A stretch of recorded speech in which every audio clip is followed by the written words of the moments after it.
সমস্যা আপনারা জানেন।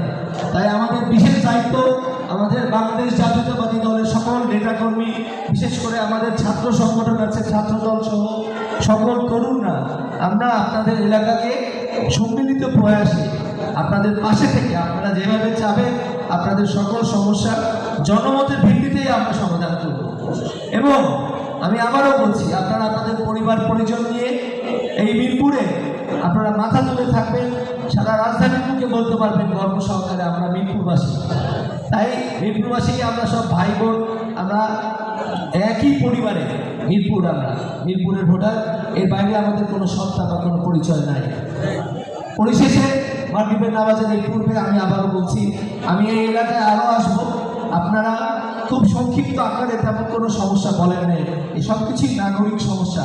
তাই নাগরিক সুবিধা, অর্থাৎ একটি শহরে সিটি কর্পোরেশনের নির্বাচিত মেয়রই কিন্তু পারে এবং ওয়ার্ড কাউন্সিলর। এই নাগরিক সুবিধা পাশাপাশি দীর্ঘমেয়াদী আমাদের এখানে ইচ্ছা আছে আমাদের তরুণ প্রজন্মের জন্য প্রতিভা অন্বেষণ করে এই মিরপুরে একটি স্পোর্টস একাডেমি গড়ে তুলব। সেই স্পোর্টস একাডেমি থেকে আমাদের প্রতিভাবান খেলোয়াড়দের আমরা জাতীয় পর্যায়ে এবং বিশ্বের বিভিন্ন প্রতিযোগিতা নিয়ে যাব। তাই আপনারা আশা ব্যক্ত করতে পারেন এই নতুন ভোটাররা তাদের প্রথম ভোট যেমন ধারে শীষে দিবে, আগামীতে এই অঞ্চলে আইটি অর্থাৎ প্রযুক্তি নির্ভর মিরপুরে আমরা প্রযুক্তি নির্ভর একটি অর্থনৈতিক অঞ্চল হিসাবে গড়ে তুলব, যেখানে হবে এই তরুণদের মেধা এবং মননের জন্য কর্মসংস্থানের পাশাপাশি আপনারা জানেন যে ক্ষুদ্র মাঝারি শিল্প ছাড়াও এই যারা উদ্যোক্তা আছেন, এই সেই সব তথ্য প্রযুক্তি নির্ভর উদ্যোক্তাদের আমরা এখানে আমরা বিকাশ লাভ করানোর জন্য প্রচেষ্টা রাখবো সরকারিভাবে।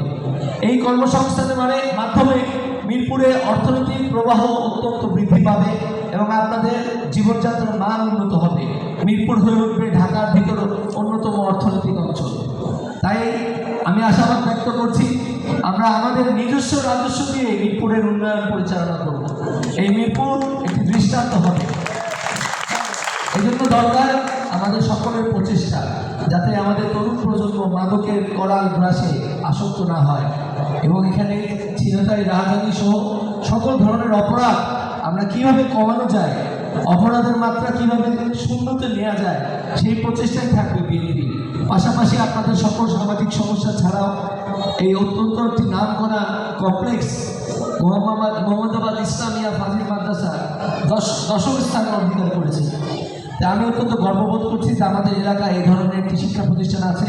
এই ধর্মীয় শিক্ষা প্রতিষ্ঠান থেকে বিশেষ করে আমি ধন্যবাদ দিব হাফেজ মোহাম্মদ জিয়াদুল ইসলামকে, যে জাতীয় পুরস্কার প্রাপ্ত এবং অত্যন্ত সুন্দরভাবে সে কিন্তু কিরাত করে। এই মাদ্রাসার ছাত্র, গর্বিত ছাত্র।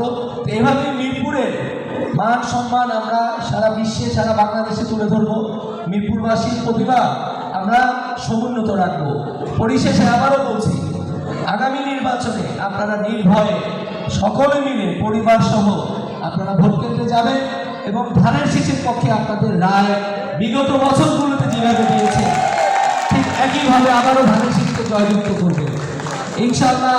আগামী দিনে শহীদ জিয়া এবং বেগম খালেদা জিয়ার সুযোগ্য পুত্র জনাব তারেক রহমানের নেতৃত্বে বিএনপি সমমনা দলকে নিয়ে একটি রাষ্ট্র গঠন করবে, সরকার পরিচালনা করবে এবং সেখানে আমরা আমাদের তরুণদের আগামী দিনের বাংলাদেশ গড়ার জন্য যে পরিকল্পনা, সেই 31 দফা সহ সকল মানব কল্যাণমূলক পরিকল্পনা আমরা এখানে বাস্তবায়ন করব। খোদা হাফেজ। বাংলাদেশ জিন্দাবাদ। ধন্যবাদ সবাই।